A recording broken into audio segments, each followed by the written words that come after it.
asosiy vositalarni komplektatsiya qilish bo'yicha. Buning uchun bittalar menusiga kiramiz, asosiy vositalarga o'tamiz. Mana komplektatsiyaga kiramiz birdaniga. Komplektatsiya ya'ni korxonamizga kirim qilgan bir necha qismdan iborat bo'lgan asosiy vositalarni bir donaga aylantirishda mana shu yerdan foydalanamiz. Misol uchun o'sha har xil ehtiyot qismlardan shakllanadigan, yig'iladigan asosiy vositalar bo'lishi mumkin. Yoki kompyuter klaviaturasi, sichqoncha kabi, protsessor kabi bo'lishi mumkin. Men bitta test sifatida qo'shdim hozir.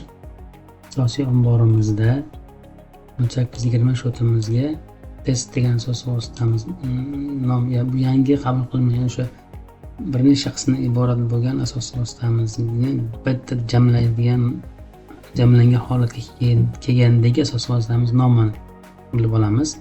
Aytaylik, shu jamlanadigan asosiy vositamiz mashina deylik va uni mana bu yerda jamlaydigan qismi bor.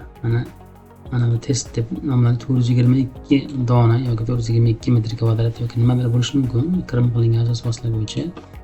Ikkinchisi ham 422 ta, 824 ta qismdan iborat bo'lgan asosiy vositani bir donaga o'tkazib olishimiz mumkin bo'ladi. Bir dona jami qiymati 2.194 ga aylandi.